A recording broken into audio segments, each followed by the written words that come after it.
And so when you learn these things, you start to embrace who you truly are. And when you start to truly embrace who you are, this allows for something so much greater to take place, because now you're able to function outside of the compartment that the world so earnestly desires to place you in, position you in. This is why we have so much propaganda. This is why it's ads, and this is why it's music that has, a frequency level of, being able to control what it is that you think.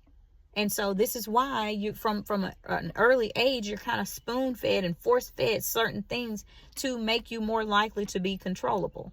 And so he's not bound by space or time. And so the space that they're trying to put you in and the timeline that you're trying to be put in, remember that he's not bound by that. So it's just like Sarah being told that she was going to give birth at the age of 70 years of age.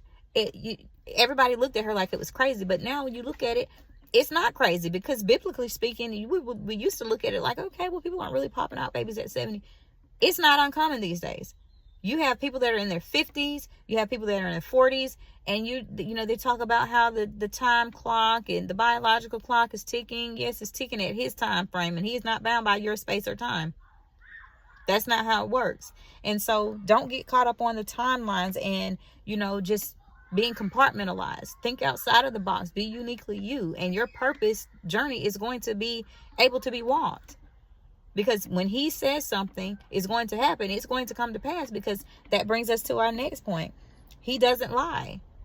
The next point is he's not a liar. So if he's promised you something in his word, if he's promised you something as it relates to you specifically and what he's instructed you in, then you don't have to worry about him lying. It's going to come and it's going to be.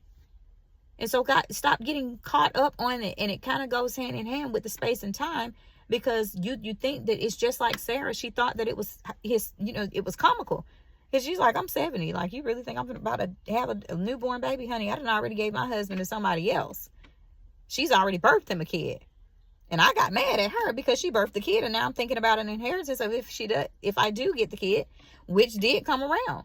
And so when she did give birth to her son, that's what happened. So Isaac is born, but Ishmael's already existent. And so now she has to send Hagar and Ishmael out to the wilderness, because she's concerned about her son's inheritance. And so if you don't have to step out, if you don't get outside of the time frame of the alignment, due to trying to keep a time frame of when things should be taking place, and just allow it to naturally take place in your life as it's been ordered.